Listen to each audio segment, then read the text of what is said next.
And Carole, with your, how important it is, I'll ask Carole, like, how would a perfect rocket look like in Carole's perspective? You know, and how would it look like? Well, you have to have a table. Can you fit a table for 10 in a rocket? I don't know. But you have to have a round table that people can sit around. And we learned earlier this morning, we want windows, we want fresh air, we want good acoustics, we want it quiet. I'm noting down, it's gonna I've given the text for this. Yeah. And, you know, there's a lot of challenges. We joked about also the challenges. Yeah, and if you want me to help you cook a meal for the Austrians, yes, I'll first change my suit. Yeah. So we can be on par. So I'll take on my apron. Yes. And sort of this is a wonderful story about the chocolate that keeps this little message in it. And you solved a problem on a sort of on a short time scale. Yes. And I don't know how long they were up there, for a week or a few 12 days he was something. 12 days. And you can do all the preparation from home, and you can sort of do all your thinking, do all your magic, and use your knowledge about how to prepare food on ground, yes, and you know about flavors and taste. But suppose you're up there for 3 years or 10 years, mm-hmm, and you cannot bring all your food. You have to grow the food. And I think that's really, I think, the nightmare of space traveling, because obviously you can't really grow a garden there. And some of you may have read in the novel, and there's also a wonderful movie called Mars, about the man who's left on the planet there, and he has to sort of nurture himself based on whatever he's got. There's a wonderful, wonderful story. But I think many would say if you go on these long space journeys, you would need to grow something that has a lot of nutrients and that grows fast and uses whatever you got in the spaceship the most efficient way. And there's no doubt in my mind that that would be microalgae. I mean, these tiny little green things, and which don't have much taste and flavor, but they're enormously rich, say 60% in proteins. So here's sort of the challenge to the chef, because some of you may eat spirulina and some of these, well, that's blue-green algae, and there's chlorella, that is a little plant, has wonderful color, lots of nutrients, but it's not that interesting to eat. And both the texture and also the taste. So I think one of the challenges on these space flights is that is to get the right mouthfeel. And we're not even talking about the table. We're not even talking about cooking. There's not a fireplace. It would never work. So just the process of producing the food is something that would be very difficult to do. So, and then we're back to nutrients. And when I was a kid, there was always these futuristic images, stories about, well, in the future, you don't have to eat. You don't have to eat food, you just take a pill. And you see it in some of these futuristic movies. I think even in the Space Odyssey, there's sort of these little packages. You eat it, and then it's done with, and you get all your nutrients. But it's really boring. And there was another movie from the 60s called Make Room, Make Room, and where there's a proposal of making something called Soylent, and I think there's a product now in the States where people can go to the internet and they get a package of a powder and they put it in water and contains everything you want in terms of nutrients. And it's probably I haven't tasted it. It probably has very good taste and flavor, but it's so dull because it doesn't have the feeling. So now we're back to the challenge to the chef. Suppose you have algae or you have some, I don't know, powders or reused. You have to reuse everything that comes out of the oyster nuts again. You have to build food out of it again. And when I did my studies on mouthfeel, I came across a little story in the Hebrew Bible about the Israel folks that after they escaped from Egypt, they walk around in the desert for 40 years. And how are they fed? Well, every morning they come out, there's a sort of a layer on the ground, is this manna that looked like coriander seeds, and they ate it and it contained everything. That was food from the sky. But it was boring. So I don't know if you remember the story, but then the people of Israel, they start complaining. We miss the vegetables of the land of Egypt. We miss the fish from the Nile. And as far as I can tell, what they were missing, that was the texture. Yeah. I mean, the way it feels in the mouth. So that I think one of the challenges you have as a chef, that is to impart that part of the taste experience, which is how it feels in the mouth. And you have to construct that in space. Because you can't bring food, even if you package them in these little packages, you can't bring food for 3 years or 10 years. So do you have any tricks in your sleeves to arrange for that? The trick is now working with that. And it's very funny, when you work in space, it's like the ultimate, sustainable way. Because you can take ideas and way of working back to Earth. The way we work, or the way I impose to work now, is getting in touch with natural products, how they grow, let them grow, work with fungus, with algae, small letter vegetables, so you get the bite. The 3D printing probably will be in there somewhere, because the fibers are printing in starch and then infusing it with yeast. You can actually print like a basic dough. And if you let it rest in heat, it gets, raises. And if you apply heat and fresh vegetables, you can make a pizza. So getting in touch with your surroundings. So a lot of this, again, science people, I'm bringing them like more back to nature. Have you ever touched something? Have you ever seasoned? Have you ever wildcrafted wild herbs and vegetables? And have you ever been in a field? And sense and touch and stuff like that. And that's what I want to actually show you in a little while with a video, is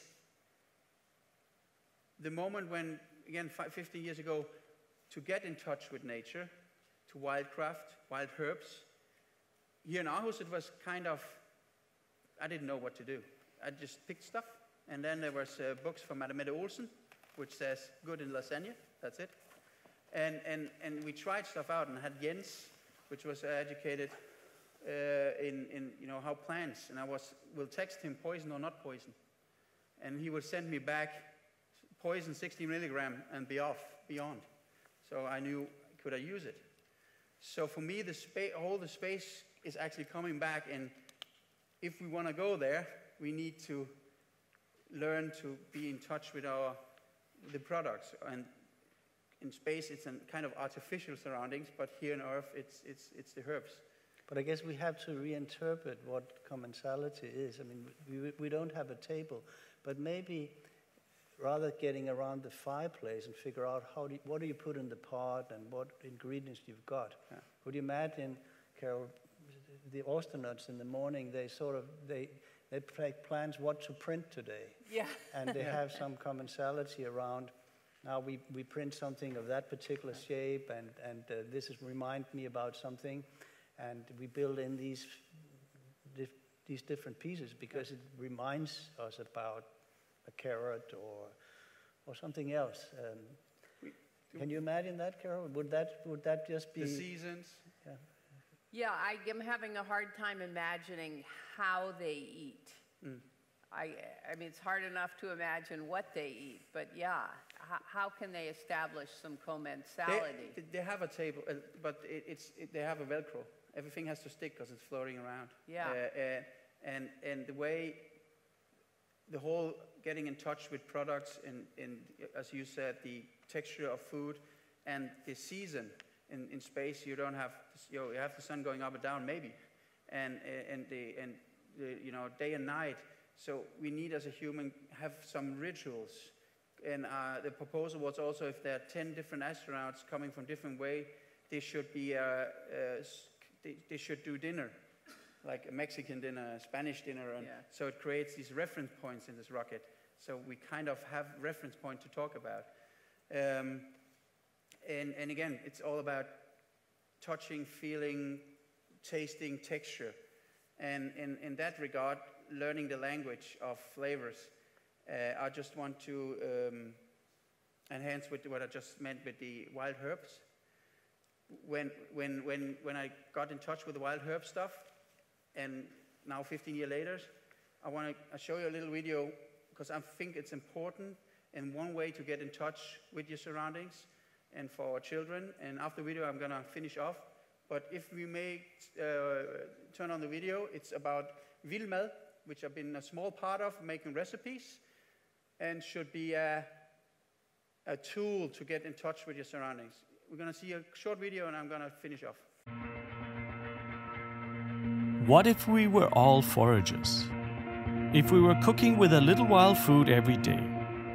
If we were acquainted with the land, in tune with the flavors of the seasons?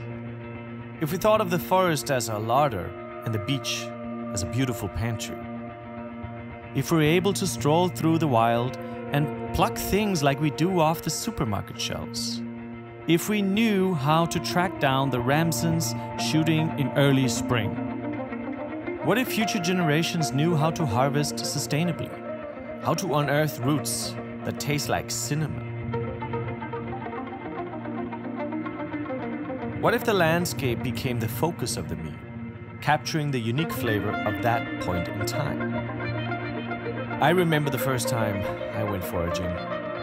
I'll never forget that sensation of suddenly realizing what I was surrounded by.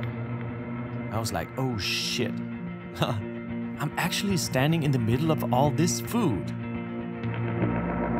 Where can I walk now? I thought to myself, before carefully making my way back to the forest path through a field of wood sorrel. Wow, there are all these amazing, delicious things out there. At that time, I discovered a whole new way of interacting with a place, by eating it. As a chef, it helps you understand your surroundings more intimately. For us, it spurred inspiration. It vitalizes you even. It reveals a new direction. Ever since I've wondered, how do we teach our kids to read the landscape? And how do we make sure that their children have an edible landscape at all?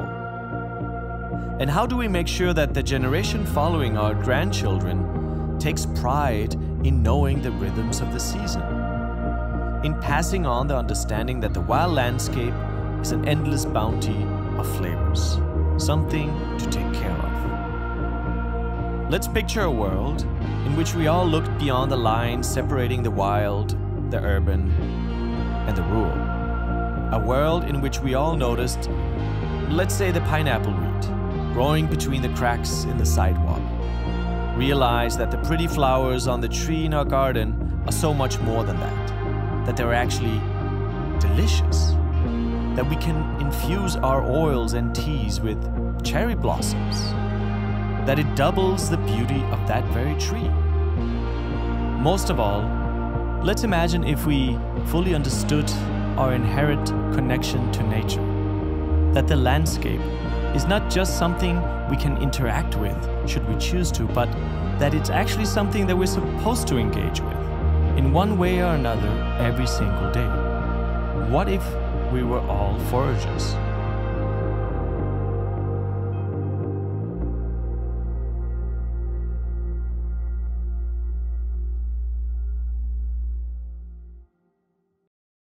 Doing most of the recipes, and also it's about the future and, you know, getting your senses going and your feeling and your taste palette. You know, we're putting some knowledgeable software in these small children they can use.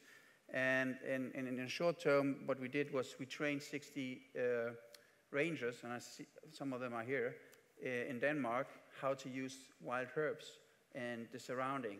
So, because they know everything about nature, and we know everything about cooking. So when we met at these cooking sessions, it was just a couple of days of realizing how important this connection is, and also how important it is to the next generation not to take off where we started, but to take off where we live, and create this. This you can do together with your wife, maybe your wife.